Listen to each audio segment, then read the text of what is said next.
So in order to really kind of explain quickly religious traditions is when you're in front of people and you're a ministry leader, as I am, we already talked about that, and they expect you to be a certain kind of way.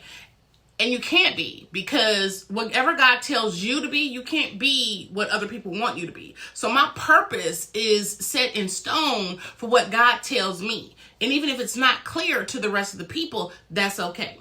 So this particular room that the religious would never have accepted is a room that has allowed me to be cultivated, motivated, encouraged, held accountable, and pushed to greater. So my purpose was tied to that particular room, even though it looks funny to the rest of the people.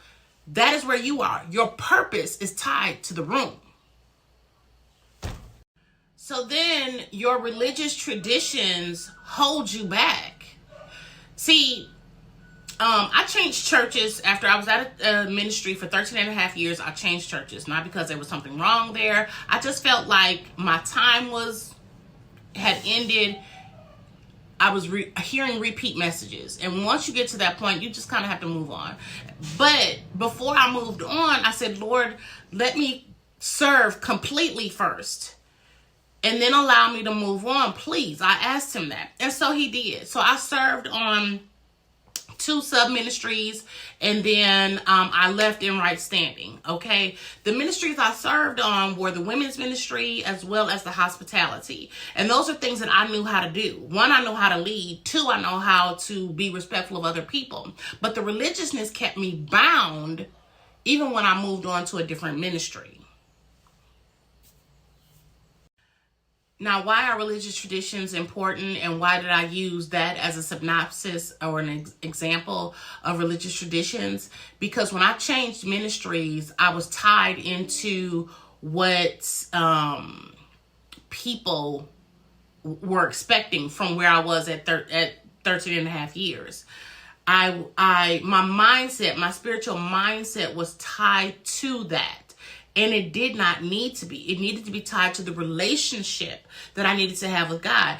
I didn't discover that relationship was really important until I was at the next ministry. But I was only there for 2 years.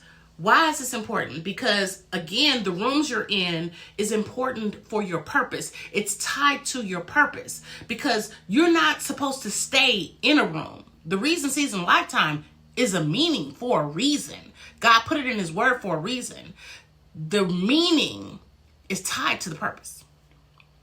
The spiritual rooms that I was in for 13 and a half years, and then where I moved on to for almost 2 years, well, actually a little over 2 years, basically taught me how to be as a ministry leader and how to accept me. No, let me go back. How people perceived me as a business person. There were a lot of people that respected me as a business person, but didn't want to invest in me as a business person. They wanted everything that I could give, but they didn't want to pay for that. And so a lot of things that was really, exceptionally important to me was my spiritual growth as well as my business, my entrepreneurial growth. I didn't know at the time that God was putting me in these places for me to realize who I was completely, who I am in the marketplace and who I am as a minister, and how all of that tied together. Again, that is purpose, but that comes from your relationship.